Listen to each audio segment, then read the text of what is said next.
बड़ी समस्या क्या है, जिस बात का हमने ध्यान आकर्षित कराया कोर्ट के समक्ष, जो इंस्पेक्शन करना है अनरिलाइड डॉक्यूमेंट्स का। डॉक्यूमेंट दो तरह के होते हैं, चार्जशीट पीसी के साथ रिलाइड अपॉन डॉक्यूमेंट, जिसपे ईडी अपने चार्जशीट के समर्थन पे उस पे मुकदमे में रिलाई करती है, और एक लिस्ट, एक कोर्ट का आदेश है सुप्रीम कोर्ट का कि आप जिन डॉक्यूमेंटों को आपने इन्वेस्टिगेशन के दौरान इकट्ठा किया है, अगर आप उस पर रिलाई नहीं भी कर रहे तो उसकी एक लिस्ट जो है वो सारे एक्यूज लोगों को देनी होती है, और एक्यूज को ये राइट है उन डॉक्यूमेंट्स के इंस्पेक्शन का। बड़े अफसोस की बात कि वो सेक्शन 50 के बयान जो 164 के बयान के पराधी में आते हैं और गलत बोलने पे उस पे कानून में सजा है, और जो ईडी ने रिकॉर्ड किए बहुत लोगों के खिलाफ, आप सब लोग जानते हैं कि उन्हीं बयानों के आधार पर लोगों को मुजरिम बनाया गया जिनके खिलाफ कोई मुकदमा नहीं था। 20,000 पन्ने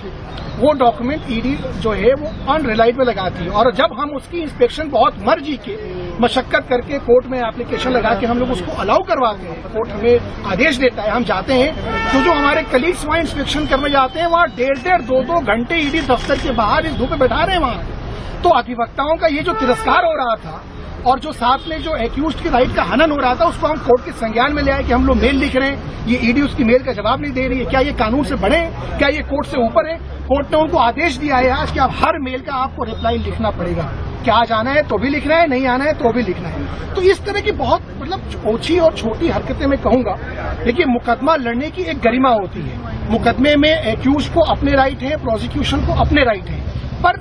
वो एक इतनी सशक्त इन्वेस्टिगेशन एजेंसी जो कि जिसके पास पावर का अंबार है, उसको ऐसी छोटी और बचकाना हरकतें नहीं करनी चाहिए। कोर्ट के संज्ञान में ये लाया गया, कोर्ट ने उसको नोट किया। बड़ी समस्या क्या है, जिस बात का हमने ध्यान आकर्षित कराया कोर्ट के समक्ष, जो इंस्पेक्शन करना है अनरिलाइड डॉक्यूमेंट्स का। डॉक्यूमेंट दो तरह के होते हैं, चार्जशीट पीसी के साथ रिलाइड अपॉन डॉक्यूमेंट, जिसपे ईडी अपने चार्जशीट के समर्थन पे उस पे मुकदमे में रिलाई करती है, और एक लिस्ट, एक कोर्ट का आदेश है सुप्रीम कोर्ट का कि आप जिन डॉक्यूमेंटों को आपने इन्वेस्टिगेशन के दौरान इकट्ठा किया है, अगर आप उस पर रिलाई नहीं भी कर रहे तो उसकी एक लिस्ट जो है वो सारे एक्यूज लोगों को देनी होती है, और एक्यूज को ये राइट है उन डॉक्यूमेंट्स के इंस्पेक्शन का। बड़े अफसोस की बात कि वो सेक्शन 50 के बयान जो 164 के बयान के पराधी में आते हैं और गलत बोलने पे उस पे कानून में सजा है, और जो ईडी ने रिकॉर्ड किए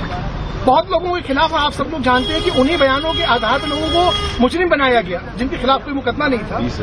20,000 पन्ने